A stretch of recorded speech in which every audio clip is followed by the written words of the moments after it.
Yo estudié en un colegio italiano, el Colegio Antonio Raimondi en el Perú, parte de mi primaria cuando llegué de Argentina, y luego estudié mi secundaria ahí. Como buen colegio italiano aprendimos, por supuesto, la historia bien de los césares, de los emperadores de Roma y del Imperio Romano. Se estudia en todo colegio, pero mucho más en un colegio italiano, donde esta es la historia del país, es la historia de Italia, el pasado romano, obviamente.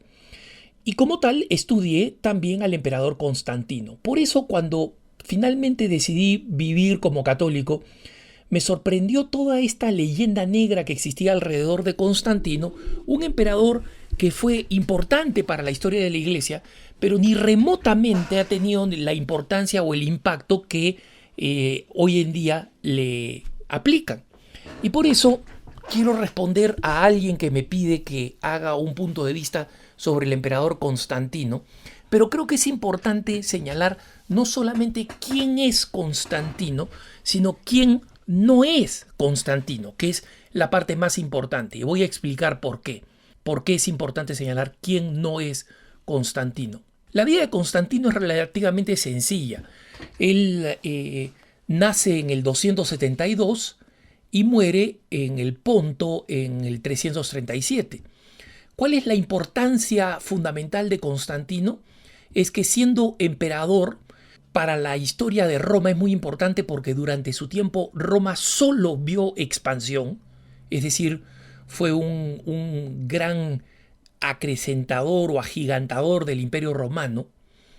El Constantino después sería seguido por un par de emperadores más que seguirían con esta expansión, pero durante la época de Constantino no se vio ninguna contracción del imperio ni ninguna pérdida de territorio en ningún lado, todo lo contrario, ¿no? Constantino ganó una batalla muy importante contra un rival suyo por el imperio, Magencio, y la ganó el año 312 y según se dice, él se encomendó, se sabe históricamente que se encomendó al dios cristiano. Y según la tradición, se encomendó al dios cristiano porque vio a un venado con una cruz, sus cuernos, y una señal que decía in hoc signum vinces, por este signo vencerás. Entonces decidió tomar la tradición el dios cristiano, invocar al dios cristiano, gana la batalla y desde entonces, un año después, emite en Milán, en el norte de Italia, un edicto por el cual el cristianismo deja de ser perseguido y legaliza la religión cristiana. Posteriormente, la religión cristiana que era perseguida, era considerada contraria al Imperio Romano, va a ser declarada más adelante por un sucesor de Constantino como la religión oficial del imperio.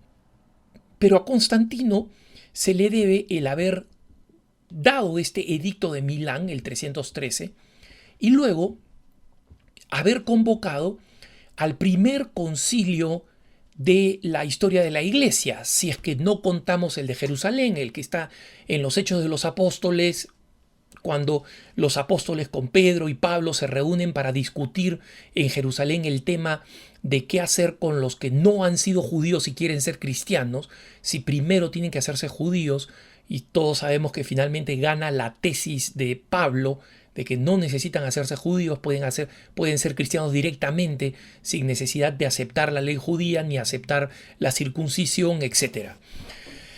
Pero si no consideramos ese concilio como un concilio formal, el primer concilio lo convoca Constantino el año 325. Constantino tiene una vida bastante exitosa como líder del Imperio Romano y finalmente, como decimos, muere el 337, unos 14 años, unos 24 años después de haber proclamado el edicto de Milán, legalizando, es decir, haciendo que el cristianismo deje de estar prohibido. Ese es Constantino el verdadero. ¿Cuál es la mentira sobre Constantino? ¿Qué es lo que Constantino no es? Nuestros hermanos protestantes, especialmente a partir de Lutero, como el cristianismo luterano se remonta recién al 1500, es decir, 1500 después de que Cristo predica, Lutero viene a cambiar la religión cristiana. Entonces, Lutero y los protestantes en general han creado este mito. El mito es que la religión cristiana era tal como ellos son ahora, ¿no? Como ellos son. Que ese es el cristianismo primitivo original. Y claro, cuando alguien le pregunta, oye, pero ¿y por qué la Iglesia Católica, que es la más antigua, que tiene la sucesión de los discípulos de Pedro directamente, ¿no?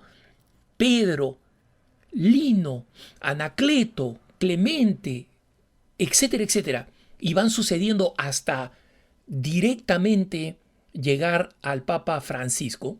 ¿Cómo así esa no es la iglesia verdadera?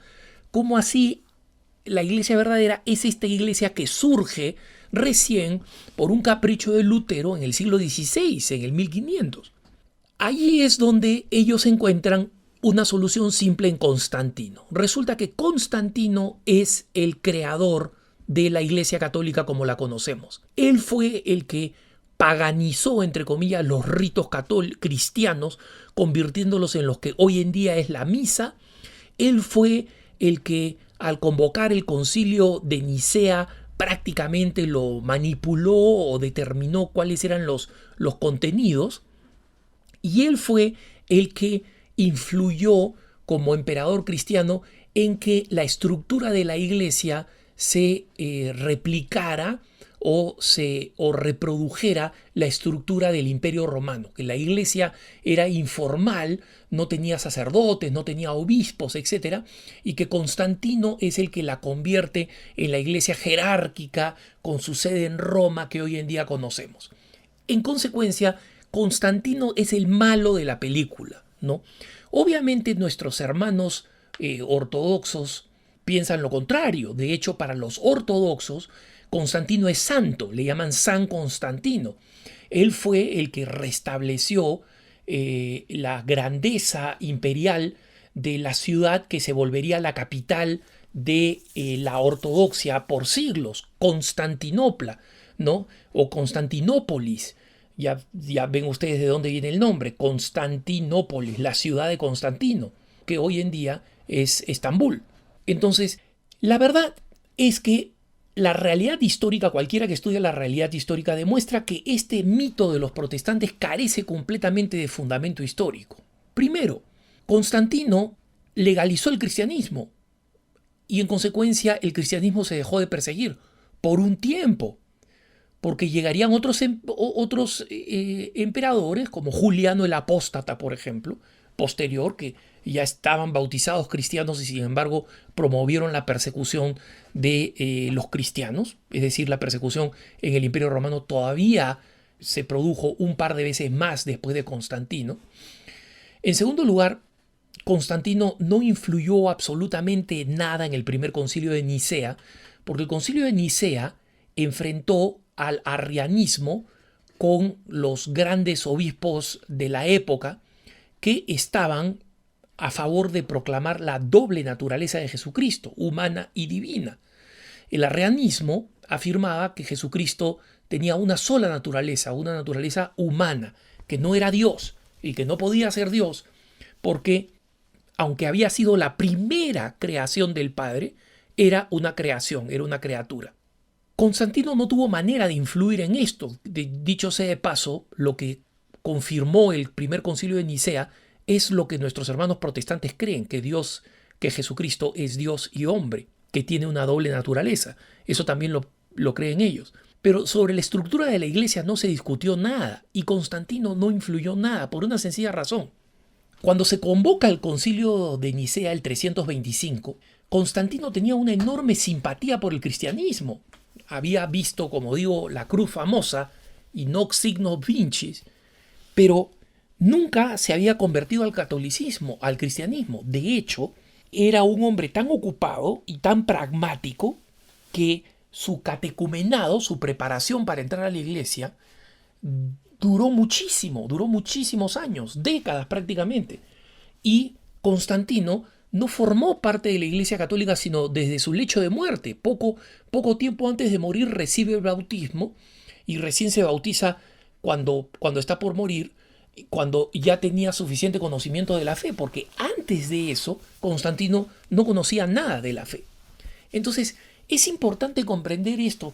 Constantino es un emperador importante dentro de la historia de Roma, vio la expansión, estableció los fundamentos de lo que luego sería el Imperio Romano de Oriente al crear al restaurar la ciudad de Constantinopla y darle amplitud y darle importancia y hacerla como una nueva Roma, darle la importancia de una nueva Roma.